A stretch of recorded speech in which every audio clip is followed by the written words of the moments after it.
What's up? Welcome to a new episode of Movie Schmovie. This is episode number 320. That's a 3 and a 2 and a 0.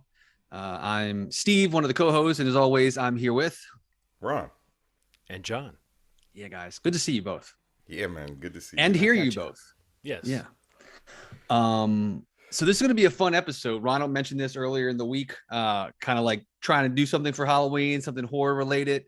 And we haven't done like a flat out list type episode in a while, especially the topic that he suggested, which is really exciting. So we kind of came up with this idea to kind of start this new series for the podcast. We're going to call it Watchlist, but each episode will kind of come up with a topic, type of movie, whatever. And we'll kind of come up with each of us will come up with 3 choices that kind of fit that topic, you know, however we see that it fits it. And I mean, this one's a fun one. Again, horror related, Halloween related. Ronald suggested kind of coming up with some movies that are horror movies that you might have missed. Obscure movies, unseen movies, movies that some people just don't know exist. So in a moment, we're going to go around and kind of talk about some of those movies and try to help you find them this Halloween season. But top of the episode, a little bit of news real quick. John, you wanted to mention, I guess, the Dune performance, the Dune announcement. What do you got here? Just the fact that Dune Part 2 has been officially announced. It's the other shoe dropping. I mean, we were kind of talking about it as though it might not happen, but I think we all sort of knew that surely they wouldn't put out a movie that says Part 1 at the beginning if they didn't have plans for doing the Part 2. I mean, it is the same company that would be making that decision, that's making the decision to put that at the front of this movie. But it did also feel at a certain point in there, it felt like it might be like a gambit that Denis Villeneuve needed to kind of get ahead of it and be... He was in the press talking about how he was ready to go. And you don't see that all the time. That did feel a little bit like a public negotiation or something like that. I don't know. But maybe it was always the plan to do it this way. Certainly Dune is a movie that people have been talking about for the last week. So I guess just kind of, I wanted to see what you guys think about now that we know we're getting to Part 2. Does it change your feelings at all about Part 1, Ronald? And also, Steve, you finally saw it. And you can now, I think you announced to us that we can chalk up another win for your buddy Denny. Talk to us a little bit about Dune. I mean, I pretty much agree with everything you guys said. I mean, I did decide to go see it in theaters. I saw it on one of the Dolby screens here in Baltimore, or the AMC version of it, the Prime screen. But I absolutely love this movie. Like, again, I come to it not knowing really much beyond the documentary that we've talked about a few times on this podcast, but I've never seen Lynch's film, never read the book. So I kind of went in liking the cast, liking the idea, and knowing a little bit about, like, you know, I guess a little bit about the idea of, like, it kind of feels like this story is behind the 8 ball a bit, because, you know, there's so much that have come after it that seemed to have been inspired by it, whether it's Star Wars or The Matrix or any of these stories. So Dune, you know, had a bit of an uphill battle in terms of a movie piece, just to kind of like show how important it was and can be, and hopefully will be, you know, once they get around the Part 2 and whatever else Warner Media does with this franchise. But in general, you know, I do, you know, being able to see it on the big screen was a privilege, I think, you know. And I mean, that theater is like my go-to for any of these big scale things that I really try to see in theaters. And I mean, I'll say that, and then I watched it again over the weekend on HBO Max, and I still loved it. You know what I mean? Like, I don't feel like it's the kind of thing where I'm going to say you can only do it in theaters. Like, obviously you see it where you're comfortable seeing it. But I did make the exception and went, and I'm very happy that I did, because I don't know, man. Like, it's just like, it's one of those things where you get this world building, and it's like this whole thing that I'm just super invested in seeing more about now. And the cast is great. I mean, visually, the score, everything about this movie feels special to me. And yeah, Denny is basically undefeated in my book so far. I mean, it's crazy to think about what he's put out in 10 years. Nobody talks about Enemy. I liked Enemy, but me no too. one really talks about it. Me too. Yeah, it's probably the weird one of the bunch. But I mean, it's still great. I mean, Jake is great in it. But I mean, I think the thing that like got me so much about Dune was like, and I mean, this is no cut on anybody else in the movie, because I think everybody is great. Rebecca Ferguson, Javier Bardem, Josh Brolin, Oscar Isaac. But Chalamet is like the second coming guy. Like, he's the guy that studios are trying to make happen on the biggest scale possible. This movie as an example, and, you know, he's going to be the next Willy Wonka. You know what I mean? So this is a guy that they have a lot invested in. Yeah. But listen to this though. Like, I feel like my takeaway from it is like, I walked out of that theater convinced that now I believe that like he's a star. Like he Yeah. completely, every shot he's in that movie, he is gorgeous, and like he has this brooding, he has the emotion, he's got some levity when it needed it. And I mean, I just feel like, especially being surrounded by this murderer's row of like amazing actors that are like, you know, people that I'm sure he, you know, looks up to and that are mentors to him in a lot of ways. But I mean, this is the one for me. Like, I've liked him in a lot of movies that he's been in. And honestly, most of the movies he's been in, I've always liked him in it. But I've never feel like I've admitted out loud that I think that he has it until the it. Now, that doesn't mean box office or whatever. I'm just saying like that star power. Yeah. I just felt like it really clicked for me seeing him in Dune. And I mean, as Paul, and just seeing where this story goes, and again, not knowing where it goes, I'm kind of fresh on it, and I'm fresh on him, and I just feel like I was just wowed. I thought he was incredible in the movie, and I mean, like I can't wait to. I mean, literally, I'm talking my wife into trying to watch it with me because I want to watch it again, Yeah. and I just think that it's like this large scale thing that I probably have like an appetite for, that I really haven't had a lot in this last year and a half, that we've talked about a few times on the podcast. Admittedly, I haven't seen Shang-Chi still, and I really want to see that. And I haven't seen the new Bond, but I mean, this was the one that I felt like I kind of wanted to go for it, for who he is and what the story is and what it looked like to me. But yeah, everyone's great in it. Momoa, I think it's probably the best thing he's done. I was going to say He's so Momoa good. and Chalamet, like both of them have had like, you know, I would say I've seen them in things where I've thought they were good, and I've also thought, well, what are they really capable of, or what kind of, you know, Right.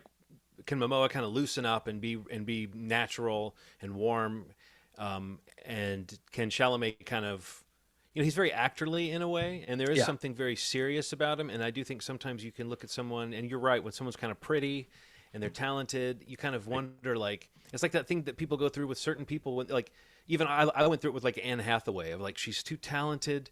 It took me a while to warm up to her because she seemed like, well, she's just everything stacked in her favor. She's just an actorly actor. I do think, I wouldn't say maybe this is the one that clicked for me, but like maybe Little Women and a couple of other things Yeah. set me up to this feeling of like, you know, he brings something to the scene. He's playing little moments. He's not overplaying it. You know, he's not like, his expressions aren't like overplaying the emotion, but he does show you what's happening inside his character on his face. And I know that sounds like a silly thing to say because that's what actors kind of do. But I'm just saying, for a movie like this, where it's going to have a lot to do with the look of the character, Yeah. he does a really good job of selling like the weight of it, and even the kind of cool factor. I mean, there's one scene that I think of, if there's only one moment that feels a little too like, I don't know, music video-ish. There's that long scene of him on the cliffs, like walking around in the grass, and he's wearing like a nice outfit, and that's the only part of the movie where I thought, okay, are they just shooting like a perfume commercial or something like that?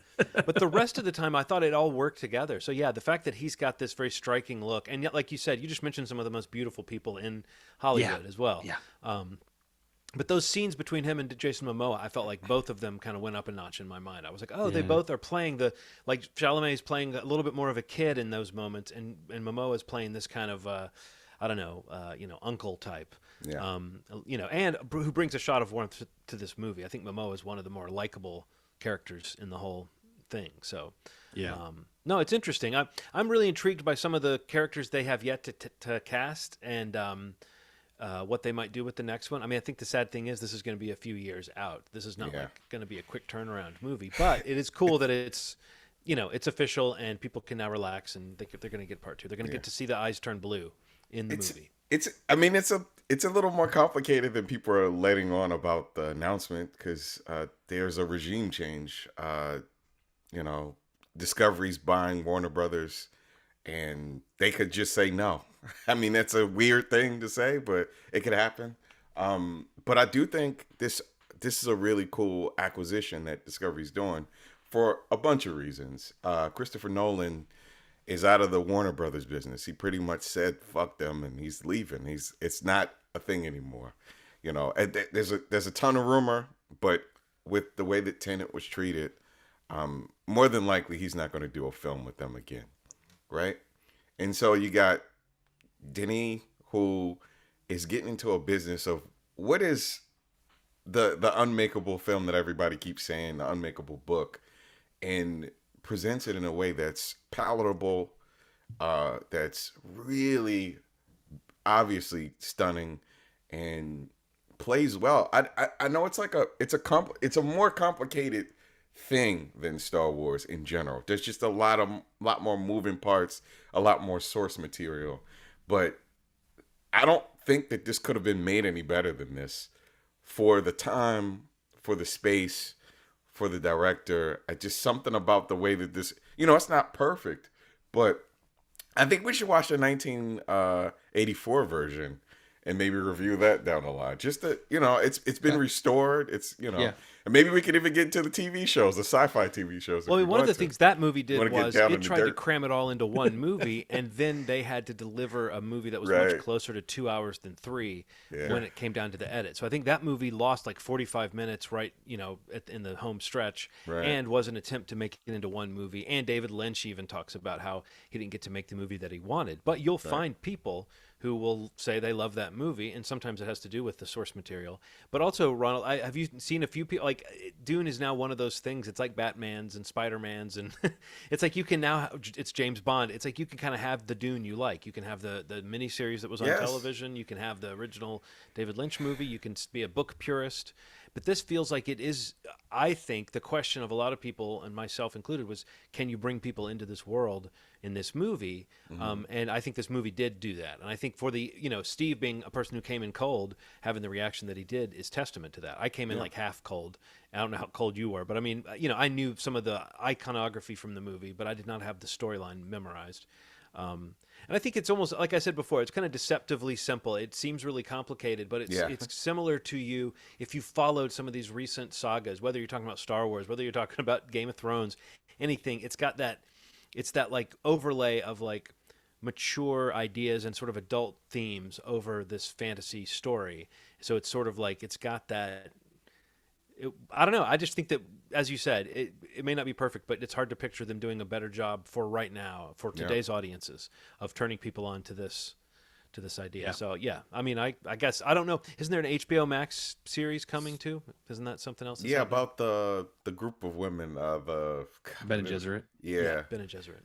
A spin-off with them. That I got the terms down, dude. I'm like, I'm ready. Let's go. You're a full-on nerd. Go. I'm full on, dude. Have you seen the Dune poster where they put in all Joey Tribbiani's and it says, "How you Dune?"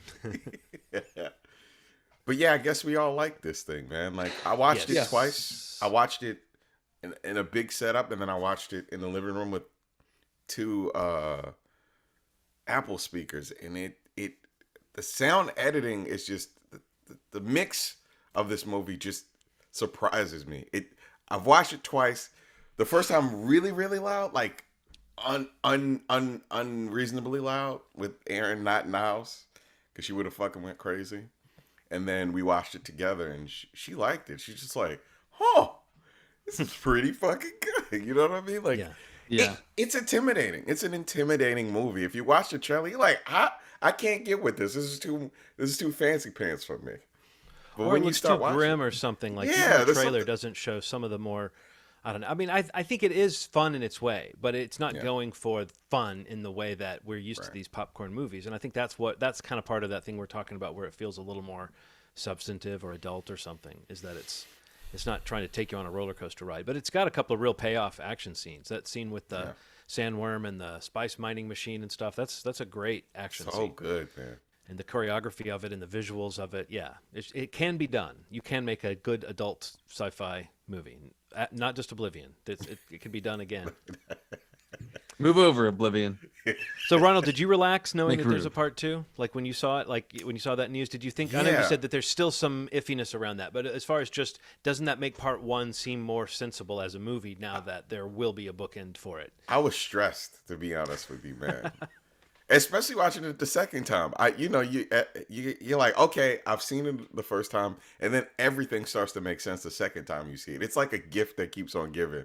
I'm gonna watch it probably again. Like I notice little things, but yeah, I'm like gearing up in the last 10 minutes. I'm like, okay, I'm not gonna give anything away when the final act happens, and you're like, okay, things are about to change for the better or the worse. I don't know. And then it's just like, boom, part. Get the fuck out of here. Yeah, Credits come. Yeah, man. It's great. Well, that's Dune. It's Dune. Anything else about Dune, Steve? You were the newcomer to it. Nah, man. I'm happy the part 2 got announced. I'm happy that it exceeded the estimates on the weekend and still did a pretty good number on HBO Max. I think it's at like 1.9 million, which is not the highest by any means. Right.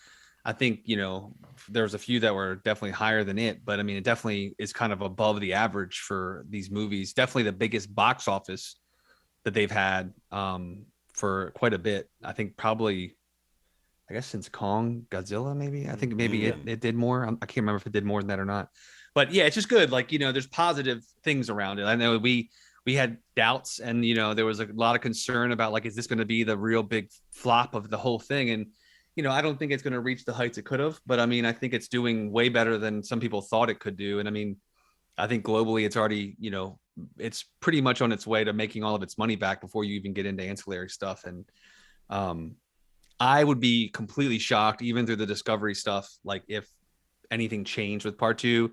I kind of feel like part 2 was always a plan. Like, I don't think, I mean, beyond the having part 1, which they kind of hid from the marketing in the title card, you know, like I feel like that was a move, a flex to say like there's going to be more, kind of like it did, but at the end of it.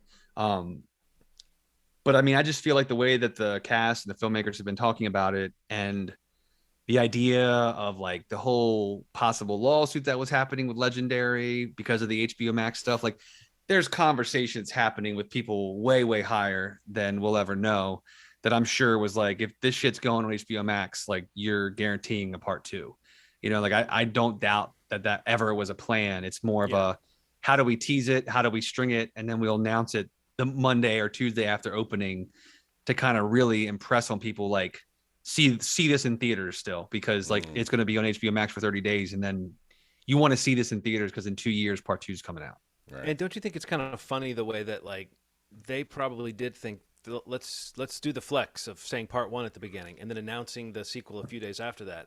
But what ended up, like, it's one of those things that I wouldn't say it backfired, but it's one of those things where it's like, if you were the PR person who decided that, you'd look back and go, we created a little too much confusion about this by never announcing part 2 and then it getting out that this is very much half of the story. Do you know what I mean? Like there was that couple of weeks where people were like, what is this? Is this going to be like, should I even get invested in this if they're not going to be able to finish it or whatever? Right.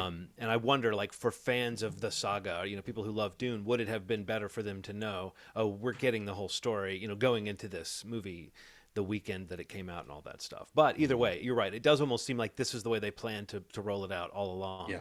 And it was only scared rabbits like us who have to talk about movies every week who noticed and got concerned. But I think our concerns about it flopping were based on a sense of, it feels like there was a time when it looked like everything was contracting again, and it felt like any movie that came out in that span was going to be just a financial loss. Yeah. But I don't think it ever quite contracted to that extent. There have been a few big hits since then. Since we had those concerns, it's been more of a steady thing that, like, every weekend there's some top movie that has decent numbers. Right. And they're not always the ones... I mean, I think we can expect all the predictable ones to be number one the weekend they come out, but which ones have staying power are going to be the ones that, you know, that people talk about. But also, I think the home release thing, it does change it. You know, like, I think a lot more people would be going to see these movies clearly in the theater if they couldn't see them at home. But it sure is nice to be able to watch it at home. And I agree with you. Dune looked great on my television. I don't have any complaints about that. So, yeah. All right. Well, let's get to our watch list. This is you suggested the topic, Ronald. What were you thinking when what you said was obscure horror movies? We're calling this horror movies you might have missed. Yeah. But what made you think it would be fun to talk about something obscure, but kind of stay on topic? Because we usually do something horror related for this Halloween episode. I think I just get sick of people talking about the same shit. And, you know, you just see, you know, and this lends itself to the service thing. You know, you have a service. You just like, let me pluck from this pile that everybody has access to. And there are far more horror films that span outside of the realm of Netflix. And there's nothing wrong with Netflix. There's nothing wrong with Hulu or anything like that. But there are other things in other places. And sometimes... There might be something wrong with Netflix, but that's a different conversation. Yeah. If you hear something compelling enough, you know, if you hear something compelling enough, you would be willing to go outside of the services that you use. That's all. Yes. That's all I want. you know. Sure. Yeah. And I think for me, when I heard obscure horror films, I thought that's going to be hard because one of the things we've done every time we've talked about horror movies as a list, and really people look back several Halloween, whatever the closest episode to Halloween, we've done lots of topics, Right. that are around this. And I think that we've dug into that well. I mean, I don't know about you, Steve, as like a longtime horror fan, if you kind of feel like you've almost deliberately tried to mention those movies that you love that are obscure or that might not Yeah. get some love. And so it's a little bit hard now to sort of say, okay, because I wanted to not talk about any movies that I had talked about before on the show. So for me, that meant watching movies I had not yet seen. But it still was, I wanted to go into that realm of obscure or movies that, might not be in that conversation that, like you said, Ronald, I mean, we all love Halloween. We all love the work of John Carpenter. We all love, whatever, name your more recent stuff, Scream, Blair Witch, whatever. But The Thing, we've talked about these movies ad nauseum. So it is fun to like force yourself to go outside of that. And as a big genre hound for horror, I had to really go, oh, what would be fun for me? And so for me, yeah, it was movies I hadn't seen. And I thought about the movie that I like. My favorite horror movie might be Black Christmas, which came out in 1974 and was sort of like the beginning of the kind of slasher thing and started a lot of those ideas. And I thought, well, what about right before that? What kind of horror movies were coming out? So I looked at the year 1973. So all my picks come from 1973. There were that many horror films in that? There were tons, and they all have cool. great names. There was one that I did not watch called "That's When the Screaming Starts." There was another one called "Don't Look in the Basement." These titles are great. I love titles like But that. I didn't go based on title. One of them I kind of went based on title, but so one of the movies I didn't like that well. One of them I thought was pretty good, and the one I thought was great. So I did all right, and I guess I'm kind of not warning you about, but.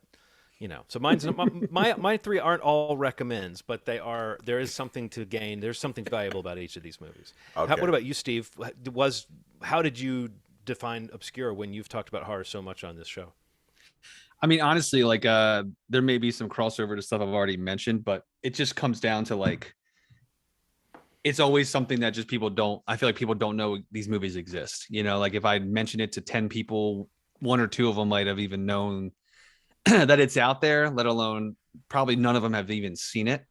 So yeah, love horror movies, always mention it on the show. So, it's the kind of thing where it's like, what's something, because people will ask, like what's a good horror movie to check out? Like friends will text me and ask whatever. And it's like, do you want to be able to watch it on a streaming service, or are you going to go rent it somewhere digitally or what? So it's like, there's some qualifiers in terms of like, how can you access these titles? So I'll plan on providing that information with my list.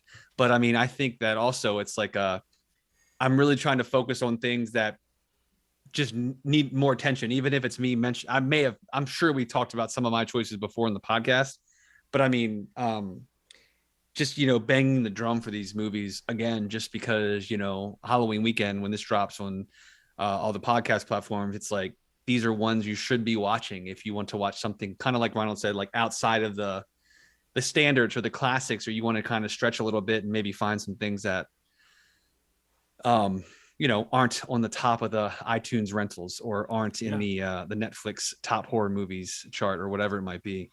So yeah, it just really comes down to like, these are movies that 1 out of 10 people that I know probably know exist in the world of digital media. Well, who that's wants where to I'm get at. started? I'll go first. All right, Ronald, kick it off. Okay, so mine is Shinya Sakamoto's 1989 body horror film, Tetsuo, the Iron Man. What a strange fucking movie. Man, like, I'm not a big body horror movie person.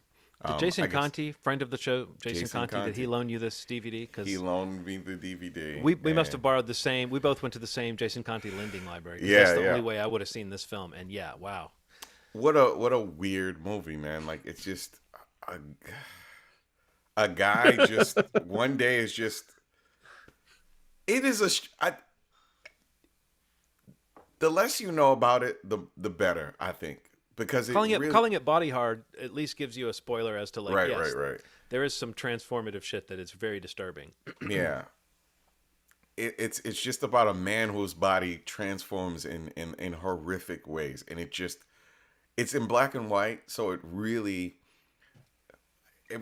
masks some of it's a lot of practical things, a lot of costumes and such. So the black and white really does make it a lot more brutal, just seeing some of these things happen to this gentleman as his body changes. The blood looks crazy.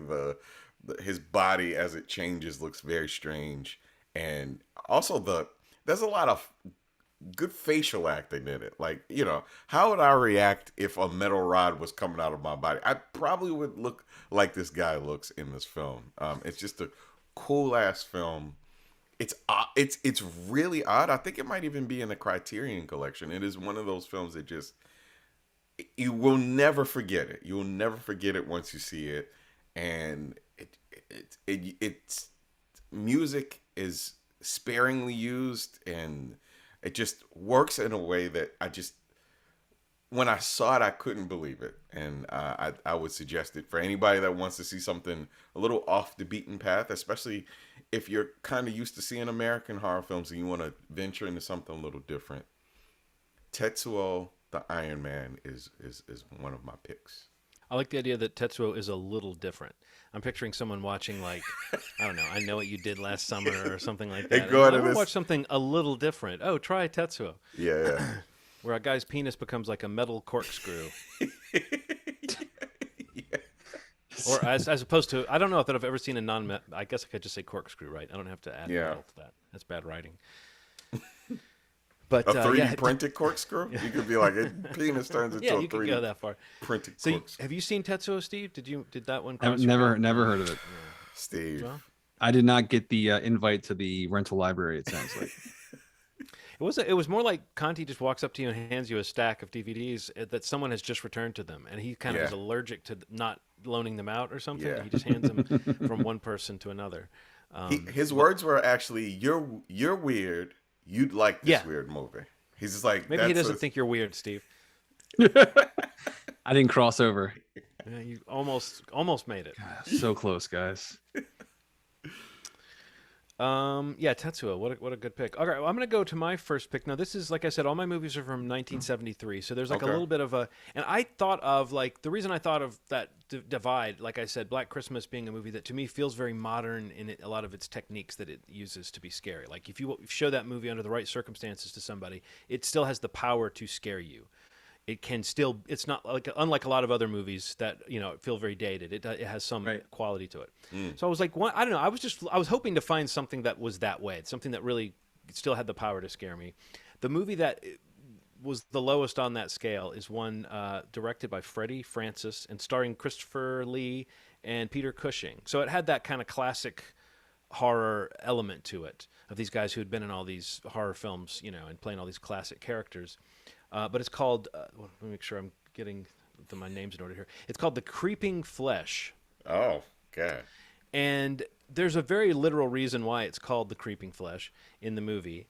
I will go with Steve's idea and tell you that if you are an Amazon Prime subscriber, you have access to this movie for free. But it's all over the usual Vudu, YouTube, Google Play, Apple TV, Amazon Prime. It's, the places where it's not free, it's like $3 or $4. So you can put this on if you want to. I would say in the opening scenes of it, I was like, I really need to watch more old movies, because they just have they're written in such a way and they're directed in such a way. There's like a clear storytelling that they're doing that is, just stripping away some of those modern film ideas can make something feel more pure sometimes. But within about a half hour, I was like, this is fucking boring. Like this movie, like it has some interesting ideas. It's these kind of brothers they're not kind of brothers, they are brothers, but they're kind of rivals. They're scientists who are trying to win the coveted Richter Prize. And I could not help but picture Andy Richter as like maybe he should have showed up as his own ancestor in this movie to give the Richter Prize. But there are these scientists who are vying for this Richter Prize. And it seems to be, they're working on like preserving life after death or bringing people back from the dead. It's like mad scientist stuff, but they're talking about it like they're on the verge of a breakthrough. And so these two brothers are the rivalry between the two of them.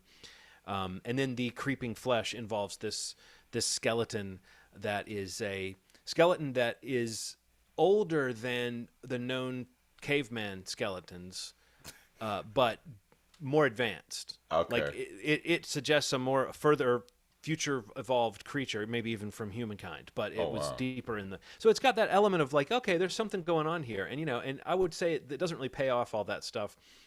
If you were to watch this movie outside of just thinking is to see the movie where you will think the whole time a young Christopher Lee could have played Doctor Strange. He looks great with his little mustache, and he's got the graying temples and stuff in this. But the other thing I would say is you would watch this just to see that where it falls apart, where it finally falls apart. It has a little bit of atmosphere, but it's really not that creepy. Where it finally falls apart is when the creature shows up, and it is just the most.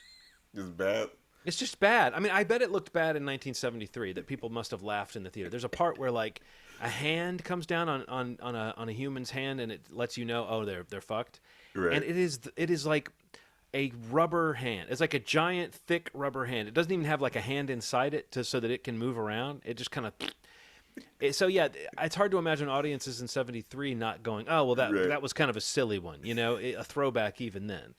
But a fun throwback. I would say this is not the full-on recommend, but since it's free on Amazon, most people have that. I would say, yeah, watch The Creeping Flesh if you just kind of want a little atmosphere. It does have some interesting things. I think every movie made in 1973 in some way was dealing with like sexual repression, in particular like the sexual revolution and women, female sexuality becoming more expressed culturally. I think this movie tries to deal with that, and it always has that kind of weird patriarchal thing. There's like a father character who really is micromanaging his daughter's life, and the movie never seems to really step aside and say this is a bad thing for him to be doing, but it does show the sort of ill effects of it. So in a weird way, it feels like it's that weird thing. A lot of things in the 70s have that feeling of being like vaguely feminist, but not really by our standards.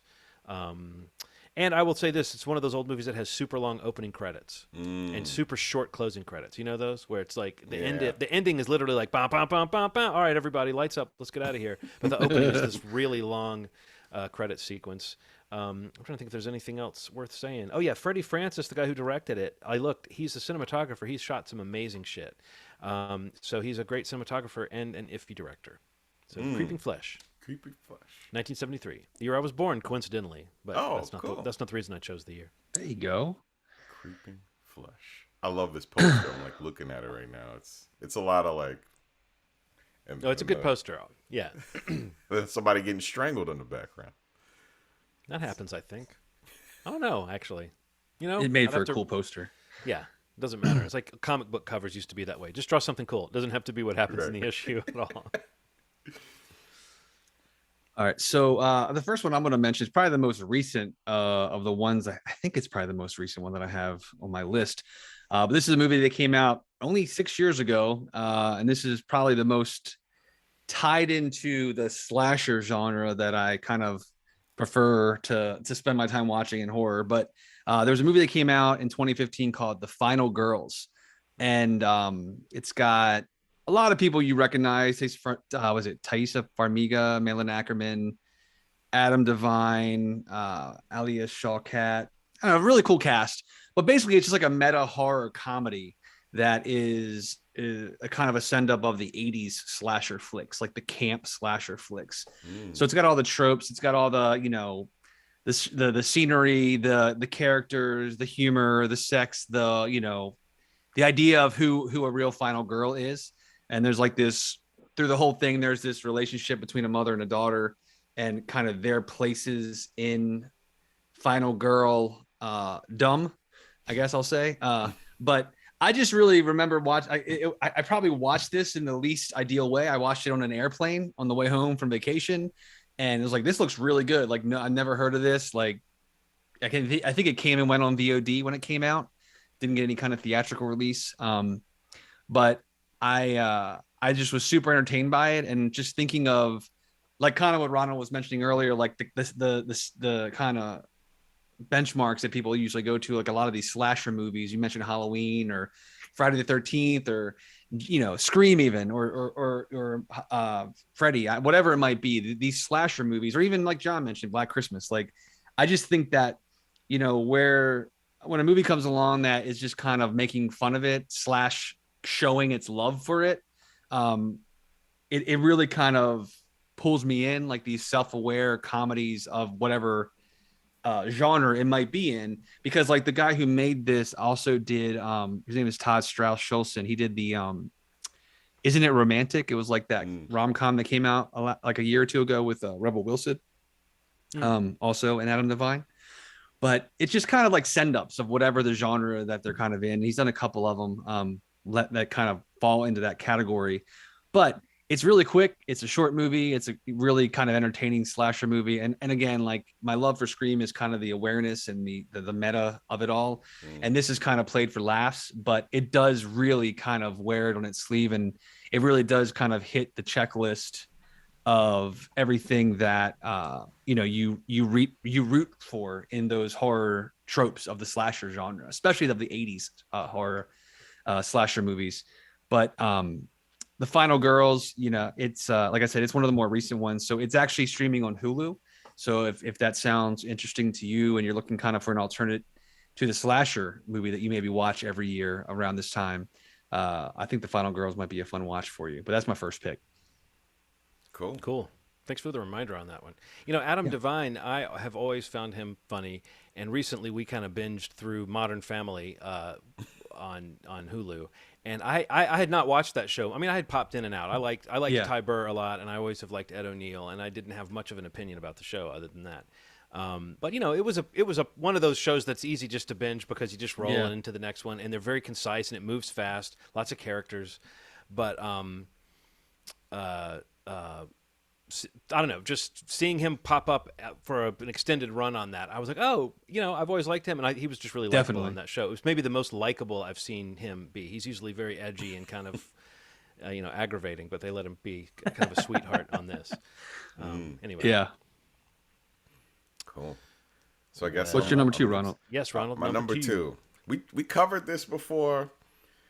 It comes up every once in a while. It is a remake. I don't like remakes, but I gotta mention this one. 2013's The Evil Dead. If you don't get the fuck out of here with this crazy ass movie, it really, I mean, like, I wasn't a huge fan of the originals at first, but then you guys we kind of got into them. I watched them, really enjoyed it, and I was a little afraid that the new one was not gonna feel like, have that sense of like, oh man, they're trapped in this house. It's gonna get crazy. How the hell are they gonna get out of this? They're very far away from civilization. This movie captured something that I didn't even expect, which was kind of like an emotional pull between the characters before the chaos even starts. Like, if they establish very early that there are a bunch of problems between the friends, addiction, differences in opinion, and this really sets off the atmosphere for one of the coolest remakes I've ever seen, and then one of the coolest horror films I'd seen of the time, especially. And it plays well. If you rewatch it now, it feels just as crazy as it did in 2013. So, and I think it was shot on a pretty small budget, if I'm not mistaken. Like, it wasn't anything over like 20 million. I think it was, let me look it up, it was 17 million, and it feels every bit of like a 25-30 million dollar film. It just looks really good, and I hope that at some point it gets kind of remastered for 4K audiences, or a nice Blu-ray comes our way. But this thing is a beast, and it's worth checking out. It's go. I'm so sorry. No, I'll go. I was just gonna say, you could watch it on. I think you may have to. I think it may be on Hulu. That seems to be the only thing that it's showing on that you don't have to necessarily pay anything for. But yeah, it's on all the PVOD for less than $15 for sure. So. No, I was just gonna say, I like the way that it existed as like a modern take on the material. Yeah. In such a way that it didn't feel like, I don't know, it sidestepped that reboot remake question just by going for the feel. I mean, it is very much a remake in some ways, but it's so different, and it kind of coexists with the earlier movies in a way. But that franchise is all about, it's like the Mad Max level almost of reinvention every time you make a movie. I like how unprecious they are about it. So yeah, I think it was cool that was one of those remakes that managed to bring a lot of fans of the original along because of the way they did it. It should have been a part 2. I think they are sequelizing that world in another movie. I don't know Oh, what's carrying over, but they are picking up from that take on the material. So Yeah, cool. they announced not that long ago actually that it's called Evil Dead Rises, it's like it and takes Okay. place in a high rise. yeah, Lee Cronin's directing it, the guy who did The Wow. Hole in the Ground. I think that's But why it's called Rises, because it's in a high rise. But that, new environment for that stuff it sounds fun. So Yeah, yeah, yeah, absolutely. Cool. Wow. no, I just want to say I love that remake, and I don't really love the original Evil Dead series in general, to be honest. Like I enjoy them, it's entertaining, but uh the Fede's remake is one of the better remakes in my opinion of like a lot of the horror ones that came out in the early 2000s or 2010 whatever. That and like it definitely stands out because of the cast is great, and it does kind of it kind of goes beyond what the original even was in a lot of ways, and it doesn't really it never really stops. Like it just continues to, it's like a one big crescendo, I think, like the whole Yeah. movie is. And like in terms of how explicit and gory it is, I love how it just doesn't let go. Yeah. um that was awesome seeing that in the theater. I remember seeing that in the theaters for the first time, and people were just like, whoa. yeah, there's I a was few like that. scenes that make I you was like, squirm whoa. for sure. Yeah, I was like, let's go. Let's Yeah. go. This is good. Yeah. But yeah, good pick. Good pick. Thanks. All right. Well, my second pick is again from 1973. Now, this one I liked a lot more. This one still is very kind of dated, but it was pretty creepy. The tone of it was using things that might still work in a modern film. And this is a movie called The Legend of Hell House. Okay. This is from a book by Richard Matheson.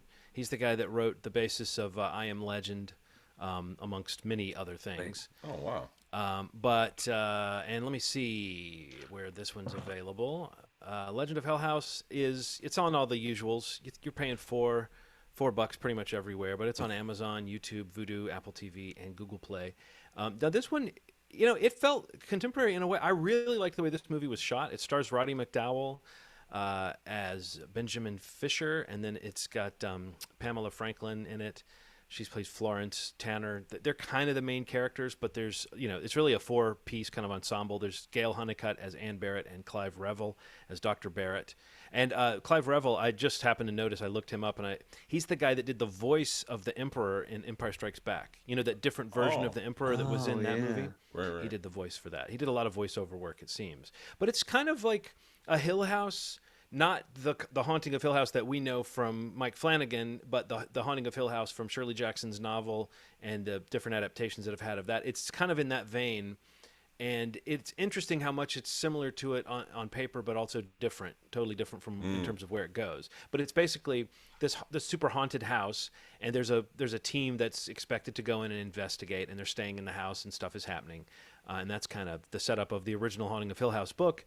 As well as all the adaptations, really pretty much up until the new one, which dispensed with a lot of that kind of, you got to spend a week in the haunted house and investigate it sort of thing. But that stuff, we've seen that enough. We've seen the team move into the haunted place, and we've seen like the fractiousness of a team, and we've seen like the there's a clairvoyant. There's 2 different people with psychic abilities in this one. Roddy McDowall plays someone who's referred to as a physical medium, and then Florence Tanner, that character, is a mental medium. And so they're on a team with a couple of scientists, or really a scientist and his wife, who seem to kind of tag along. Like he almost didn't want her to come. And there's a little bit of stuff, there's a lot of interpersonal stuff like that going on between the characters. And, it really had a pretty enjoyable like level of tension and tone. And Roddy McDowall I've never seen him play quite a character like this before. So that was kind of cool to see. But, where it started to feel, it's one of those where once it gets to the scares do lose a little bit of their potency because of the slightly old-fashioned way of making a movie scary. But this one holds on to that fear factor a lot longer and through a lot more. And, I should say both of these movies are around 90 minutes. And this one at 90 minutes is very simple and streamlined and really only has a few characters in it. And it doesn't feel that short because of that. They're in the house in 5 minutes. They're all getting paid $100,000 to stay in the house, and the setup is right in 73. Roddy McDowall was a part of a team that went into the house 20 years ago when he's the only person that survived. A bunch of accidents happened. So there's a lot of like, mystery behind it. And again, it's dealing with like the sexual repression of the era. And there's a lot of like, the women have this very sexual reaction to the ghost. So it's like, it feels both like it's trying to like sexualize the female characters, but also like it is commenting on, as I said before, in this era, women being more sexually expressive. But what's crazy about this is it's PG. And this is a fucking hard PG. In 1973, PG meant a whole different thing. Yeah. By the time we were kids, PG meant like, okay, this is kind of for kids, Right. But even when I was younger, PG still had nudity and some pretty rough stuff in it. So, but this is one of the hardest PGs I've seen in terms of just how graphic. They're just talking about sexual matters and orgies and like sexual torture. Because like the guy who owned the mansion, who they think might be haunting it, was a real deviant, a real pervert. And kind of manipulative and all that stuff. So there's a lot of like the women kind of succumbing to this ghost in a way that feels, I don't know. I don't know that you would do it that way now. And also there's one of those scenes where if a woman's upset, you slap her to snap her out of it, crazy shit. But anyway, even with all that, I'm not trying to knock this movie necessarily. For its time, I'm sure it was just trying to be like intense and have a lot of strong emotions in it. But it, even up to the points where it gets kind of cheesy, where the story goes, it reminds me of a good horror story that I might read, where I would say, if you filmed this, it might look goofy, but the atmosphere of it, horror can go to some pretty wild places. And where this ends up, it was interesting to the last minute. It is a sudden ending. Man, is it a sudden ending? Both of these old movies, they love the sudden ending. No, I really enjoyed it. I mean, I really think The Legend of Hell House would be one that if you're willing to go with a little bit of that kind of corniness of an older movie, you would watch this one and maybe put it in that column of, oh, I was a little surprised at how modern it felt in certain ways. The way the characters deal with certain things. And you've got some great actors in it. Roddy McDowall really is like playing a brooding psychic. And if that doesn't interest you, then maybe, I don't know, fuck yourself. I realized that was strong, but Ronald already said someone should get the fuck out of here if they don't like the Evil Dead remake. Get the fuck.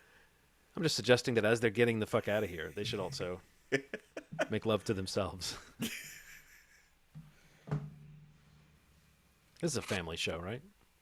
Sort of. We got the explicit flag on our podcast, so yeah. Be warned.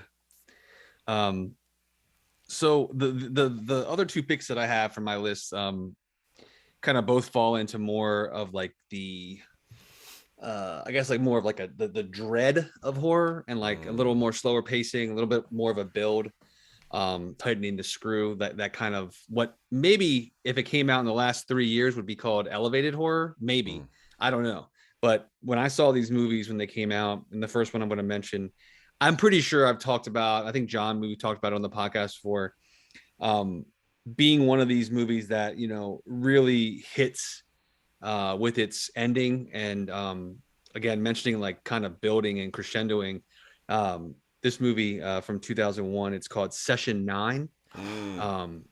This movie is from Brad Anderson, who, I don't know, he did like The Machinist, and he's done a couple other movies since this one, but this is the one for me. It's one of the better, definitely like underseen horror films I can probably recommend.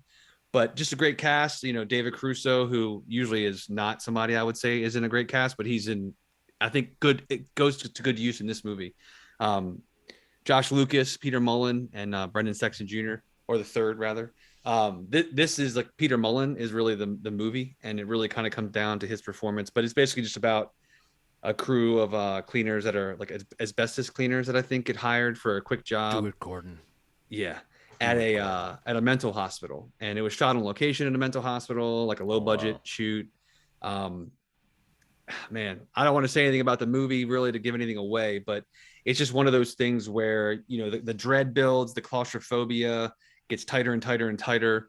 And, there's just the idea of like being in a mental hospital or mental facility, and there being some sort of malevolent force or something bad in the air, something's there, is just enough to start for a great horror movie. And I think this is one that really kind of relies on character building, the relationships between these four men that are in this, in this setting, in this cleaning crew, and kind of what they have going on outside in their lives and how it impacts their relationships with one another. But mainly, Peter Mullen's performance as Gordon, and kind of where we end with that character is just very impactful. And it's like one of those movies I just remember watching that no one knows about it. I mean, I say that, like, if you follow like Dreaded or like, the horror Reddits, like, really horror fans probably have a lot of love for this movie. But the general public, I think this is one that really gets missed. And every single person I feel like I've recommended it to has really enjoyed it, and we're really surprised by how, creepy it is and how much it affected them. But it's, again, kind of like John was mentioning with the last one. It's kind of one of those ones that's on the VOD platforms. You can probably rent it for like $3 or $4 through any of your choice. But if you can track it down, I don't think it's on any. It may be on some streaming services, more of the like little niche ones. But yeah, I don't know, man. It's so what's the word? It almost gets to a point like that you really, at least me, like you really can't take anymore. Yeah. Like, and when, because the whole idea is that they find these tapes, and it's, you're listening to these tapes, these session tapes of a patient with multiple I guess multiple personalities, or I forget what it actually is, but what they call it in the movie. But as they start to listen to these tapes, and when are certain reveals and what actually happens before and during and after the movie, it's just, I don't know, man. It's a lot, and it's heavy, Yes. and it's fucking dark, but it is so good. It's so good. It was almost on my list. The only reason I didn't put it on my list, because it was the first movie I thought of as like this movie needs more love, is because I know that I've talked about it before on here, and I can't remember the context I brought it up. But I feel like we've definitely compared notes on what a classic this is. It's like, to call it perfect or just great it reminds me of what I was saying about Black Christmas, which is that it still has the power. If you show it to someone who's like a jaded horror fan, they might go, oh yeah, that one kind of got to me in a funny way. And there's a few visuals in it that are just burned into my brain forever.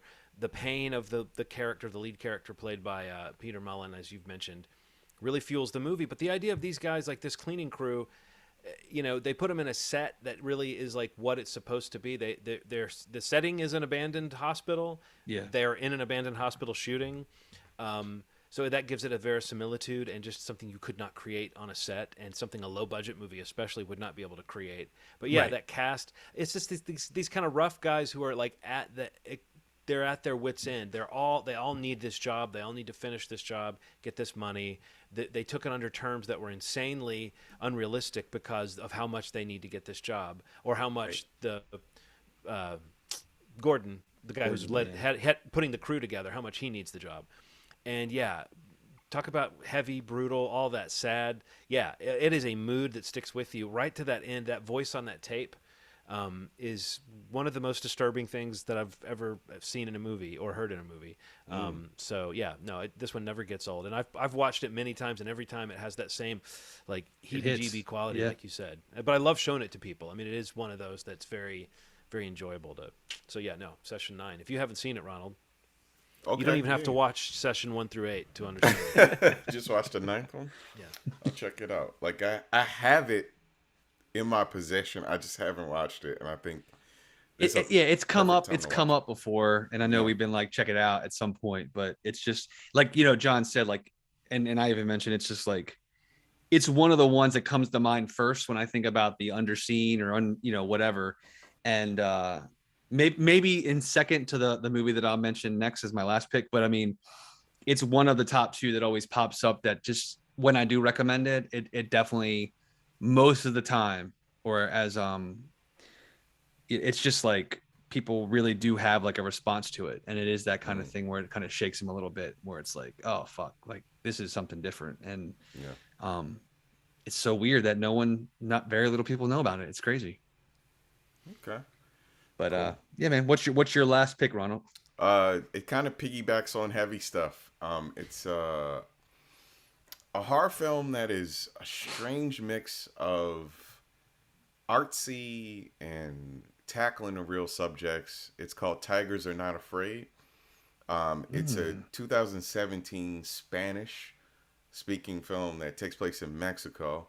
Um, the main character essentially loses her mom. She just disappears. This is a serious commentary on like cartels and the corruption in Mexico, and it's very grounded with the exception of all the things that are happening around them. And this little girl, joins this group of kids that are kind of in the middle of this death and destruction, and all these really hyper magical things start happening around them. A combination of like things protecting them, things trying to kill them, all kind of fighting in the streets of Mexico, and it is gorgeous. If you haven't seen anything like this, I mean, it's the most unusual thing I think I've ever seen, but it is a treat for the eyes, and one of the saddest movies I've ever seen. But it is horror. Believe it or not, I sound like I'm just talking about like a, a biopic or something, but it has a lot of magic in it, combined with all the sad craziness and a bunch of scares, a lot of like visuals you probably have never seen before. But it's worth checking out, man. It's a, dare I say it, a masterpiece. Oh, wow. It's funny you mentioned it because like I feel like I follow the director on Twitter, and she's always like so interesting, and I've seen this movie on so many lists, and I somehow have never seen it. Yeah, And I need to change that because I've heard nothing but amazing things about it. yeah, it's unreal, man. Like, give it your attention and watch it in the dark. You know what I mean? Like sometimes Yeah, I'll yeah, watch stuff and not pay it. It's a handful, but it's really worth it's worth it. Yeah. Cool. No, that's good. I'll put that on a list. Okay. Cool. You guys are giving me some good thoughts here. Okay, so yeah, I guess my last movie is my favorite of the ones that I watched, and it's the one that I kind of thought might be the best because it's the one I'd heard mentioned the most, and I've actually read the short story by Daphne du Maurier, who also wrote the story Rebecca. That's been made into a movie a couple times. Yeah. Anyway, it's called Don't Look Now. It's a film that is set in Venice, and it stars Donald Sutherland and Julie Christie as a grieving couple that have lost a child, and they're over there. And it just kind of snowballs from this moment where the woman encounters this like a blind prophet, or just a woman who has a sixth sense about things, who tells her that she can see the ghost of their child with them, and that the child is happy. And the child died in a little red raincoat, and they see a figure around Venice that wears a red raincoat. So it's like it kind of spirals off from that idea. Like that scene sets this movie in motion. I was reminded a little bit of the Torrances in The Shining, in that you have sort of a nervous woman who's like kind of trying to please this guy who's very like seemingly emotionally stunted. Donald Sutherland plays a decent guy, but he's a little bit closed off from the emotions of the situation, that they're grieving this child, and she's a little more plugged into it. And so that push and pull feels very real and relatable. And in fact, we've seen so many horror movies deal with that idea, specifically a couple that has lost a child. That seems like a big thing to put in, but this feels like, I don't know, maybe this was one of the earlier uses of it, but this is one that's very thematically tied to the movie. The director, Nicholas Roeg, is a very, artistic director, and so there's all kind of visual motifs, and the editing is very nonlinear, and kind of you get moments of, since it's about precognition, it's about these predictions that this blind psychic has. You don't realize until the movie's over kind of when you were seeing the future and when you were seeing the past and when you were seeing the present and how all that fits together. But it was just really like beautifully shot, really well acted, and as far as like using modern techniques or techniques that would scare me in the modern era, this was the one that felt the most like, okay, yeah, there was a really kind of dreamlike chase close to the end of this movie that feels like the character's going into some almost like a hellish world, and but it's all real. I'm pretty sure it was all shot on location in Venice, you know. So they pumped some smoke in there and have people walking through it, and it has a very otherworldly feel. It reminds me of that season of Hannibal that I think was shot in Italy, and I would be shocked if Brian Fuller didn't have "Don't Look Now" as a touchstone stylistically for some of the scenes he was shooting in that season. Yeah, I mean, I kind of loved this movie. I really did. I mean, from the look to the production value to just the way it's put together, and the fact that the ending, you really do get I mean, it's a little bit of a out of left field kind of what the fuck moment, but it's very much it's set up by the movie, and I think that is. Sometimes, like, how long can a movie have you wondering what the hell kind of movie you're watching? You know, Right. sometimes you can get to the end of a movie and that's okay that they had you wondering the whole time what kind of movie you were watching. This movie feels very linear up until about halfway in, and then you begin to really wonder what the story is. And then about an hour into, like, so you spend about an hour maybe thinking you're watching a very artsy kind of dreamlike David Lynchy kind of movie, and it does remind me of David Lynch's style in some ways. But I think it does, like, narratively, it actually works out, and it actually it works almost like a twist movie in the sense that playing it back in your head, certain things make sense that didn't the first time through. So as dreamlike and artistic as it is still telling like a tangible story that has real stakes. And yeah, you know, I mean, yeah, Don't Look Now. Jeez, I'm sure a lot of film buffs I think of this as like a classic, but I don't hear it mentioned in the sort of list of horror films you should check out that often. So I would say that I think most people that have a tolerance for a slightly, whatever that slower pace, whatever that feel of an older movie, if you have any patience for it, this one feels like a very modern version of that, and like I said, very scary. So I wrote that down for sure. I definitely want to see that. Yeah, I kept thinking Ronald might like this. I don't know if I thought Steve would like this. I don't know. It's hard for me to know with Steve's taste, like, you know, how much he wants to be patient. Not that you're not patient, but you know what I mean. Like, I think Ronald and I are more like, oh, this movie's being artsy and dreamlike on purpose. And I wonder sometimes if you would be watching it going, come on, what the fuck's going on here? Just Why you so artsy? Not so much why so artsy, but whatever that only God forgives, whatever that line is, you know, that you're on one side of it and we're on slightly the other. I don't, you know, I wonder. But I think. Yeah. I mean, you know, if it sounded good, you'd probably like it. I feel like I've seen this movie, or at least a lot of this movie before. I've seen the shot of the red jacket stuff. Yeah, Donald Sutherland pointing, kind of like that. I think that's Invasion of the Body Snatchers. Yeah. Huh? That's the wrong movie. That's a different movie. No, that's like a Donald Sutherland picture of him. Like I've seen it. Well, maybe there is. Yeah, it's like a maybe he does it in this movie too, but the famous Donald Sutherland pointing and screaming, I think that we're thinking. Are you serious? From Invasion of the Body Snatchers, yeah. Oh, you might be right. You're just thinking because it says "Don't Look Now." There's the name that. He's like, look. That would be the image. He's like, now it's time to look. No, he has a couple of moments in this where he's like going, "Oh." I think you're right. You know, so he does. Yeah, have, it's an iconic scene in the original in the Invasions. It's crazy because he has the same kind of hairstyle, so like it's easy to blend. Yeah, that's just what he looked like in the 70s. Yeah, I got beautiful curly hair. You see his butt for a long time in this movie. Oh. Well, I'm in. Ronald Sign takes it off his list. Steve puts it on his list, and Ronald takes it off his list. You know how to sell it to me, John. Way less butts in my last pick, but yeah. So like I mentioned before, Session 9 and this movie is the top two that always come to mind when I'm like, what are the horror movies that people don't know about or that I haven't seen? What can you recommend? I came across this movie like 5 or 6 years ago. It came out in 2008. It's an Australian movie. It's kind of shot in that mockumentary found footage style. This movie is kind of a thriller. It's kind of a mystery. It's definitely a ghost story. But this movie is called Lake Mungo. And this movie is, I think, the only feature film written and directed by filmmaker Joel Anderson. I think he made a short film as well, an Australian filmmaker.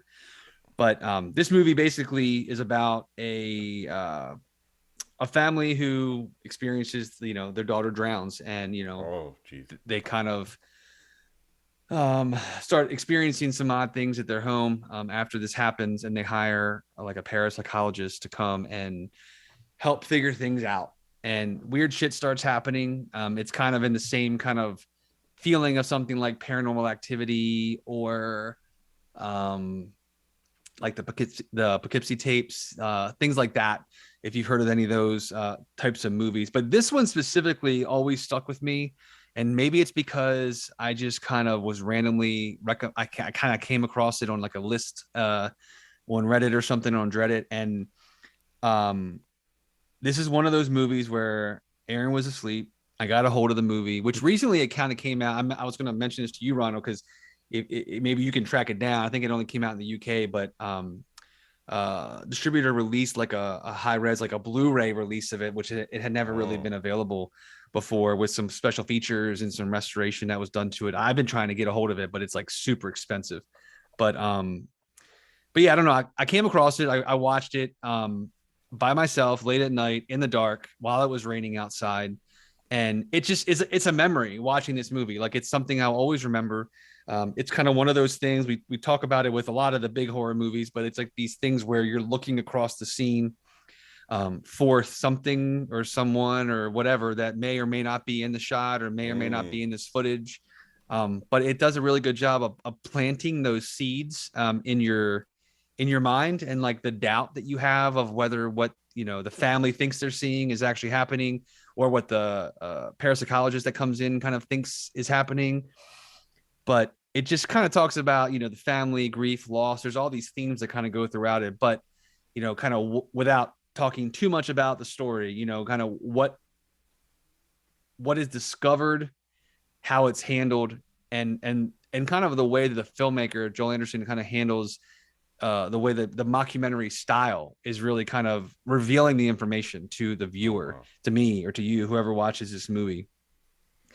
It's just it's a standout, man. I don't know if either of you have ever seen it. Yeah, no. I have. It's great.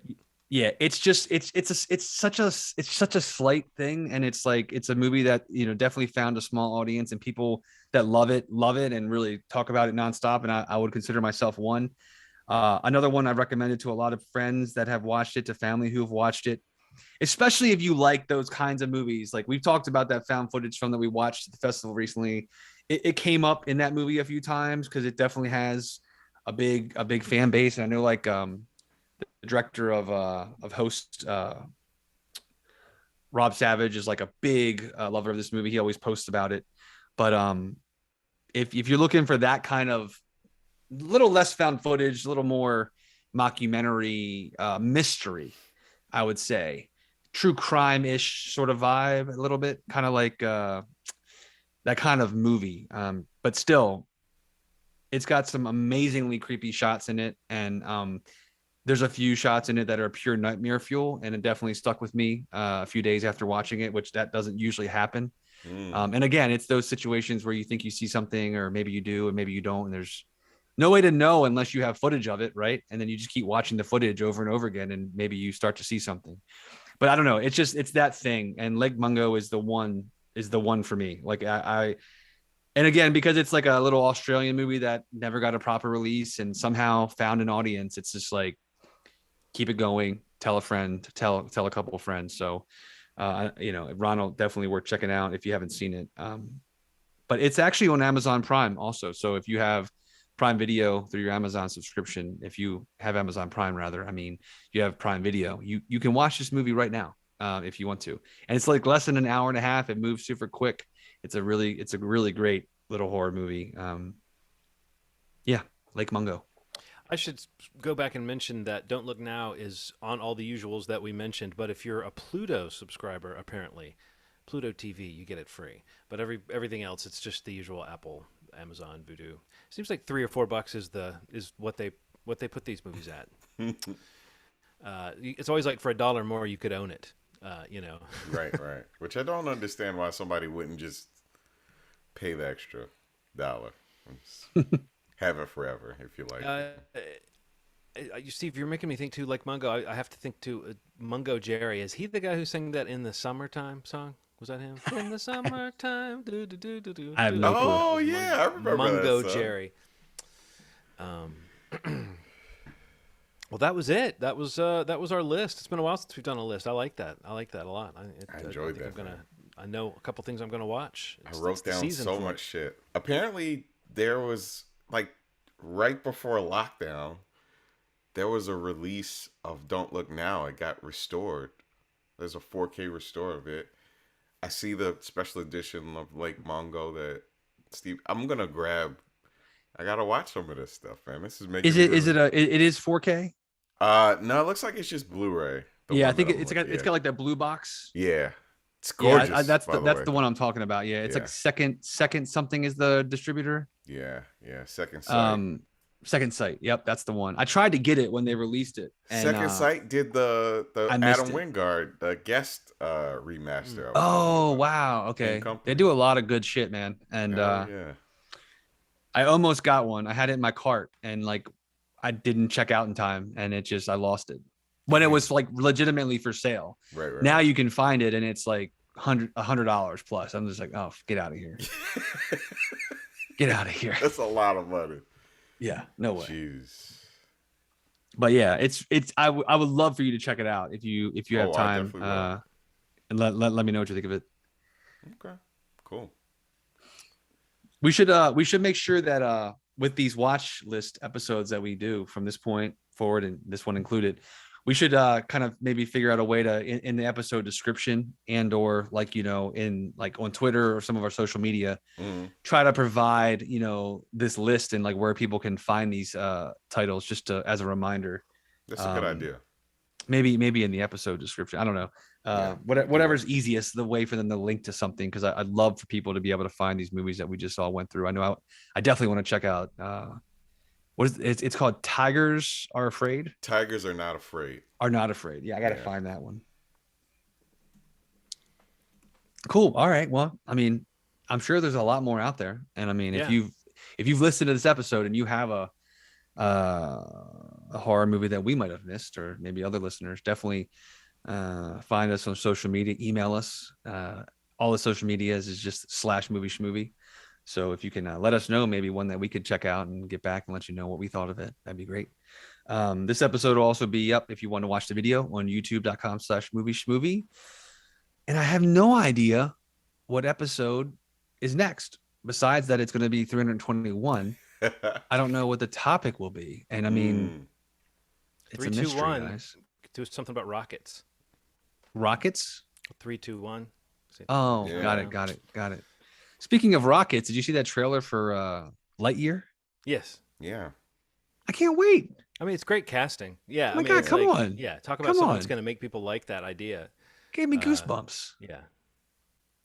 Gave me the goosey bumps. Ronald could not be less interested in it. I'm not interested. But Yeah, that's okay. it doesn't mean that I'm not going to watch it. Just tell Erin I'll watch it with her, okay?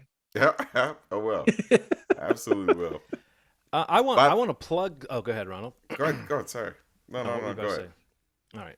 We're going to have a kindness battle. And I guess I'll either lose or win. Does the person who go, if you go, you lose the kindness battle, right? No. I guess I just lost the character contest. But I'm plugging something you're involved in, Ronald. I want to plug an album that I've been threatening for a long time, an album of songs that are about horror movies, a horror movie themed album. It's called Horrific. It is out today on Bandcamp. You can go to sci-fi.bandcamp.com. That's SIGHFIGH.bandcamp.com and find Horrific. Ronald was kind enough to contribute some vocals to a chorus on one of the songs. It's like Ronald sings the hook kind of on one of the tracks. And one of the cool things is I worked with a graphic designer, the guy who did the art, Nick Previs, a friend of mine. He also designed a T-shirt that goes along with it. So you can buy the album on Bandcamp, as I just said, or you can go over to Feral Kids, Nick's T-shirt shop, which is feral-kids.com. And if you go there and look at the shop, it'll be listed under sci-fi or horrific. It'll be pretty easy to find it. But there's a T-shirt download bundle where you can get the same download you get on Bandcamp, but for $18 more, you get a really cool T-shirt that Nick designed. So that's Horrific. That's out today. And it's like, it's one of those things I've been kind of kidding around about doing for a long time, and I finally finished 18 songs. 14 different horror movies referred to in the songs. I don't know, very very fun stuff, and I'm very happy it's done. I can now rest because I've been mixing and mastering that motherfucker all week. So. And we'll put it in the description too. We'll drop the links in. Grab it. Yeah. And thank you, Ronald. You were great. You haven't heard it yet. Thanks, man. No, I have no idea what it's gonna sound like. I'm excited because I've never. truth be told, man, I've never recorded myself singing ever, and so this is really cool. I've never. Thank you. Sure. Well, thank you for doing it. Man, that's pretty damn cool. This is fun, man. I feel like I've gathered a list of a pretty good amount of movies that you guys suggested that I've never seen and I'm excited about seeing. So, yeah, maybe we should follow up after this and we talk about the ones that we've seen. Yeah, I mean, the way I did it all from one year, I could just go to another year and do it again, you know. So, if we had all done our birth years, that would have been an idea, you know, that I didn't come up with until I was doing my stuff. But it would be interesting to note the movies that marked your entering the world, because that's what I did by accident. That'd be pretty cool, man. We should try to do that down the line. Yeah, I like when we do anything year based. What did we do for a while there? It was soundtrack schmoundtrack, where we randomly drew a year and then we all picked soundtracks from that year that we thought were good. I like that, man. You do it again. Sounds good.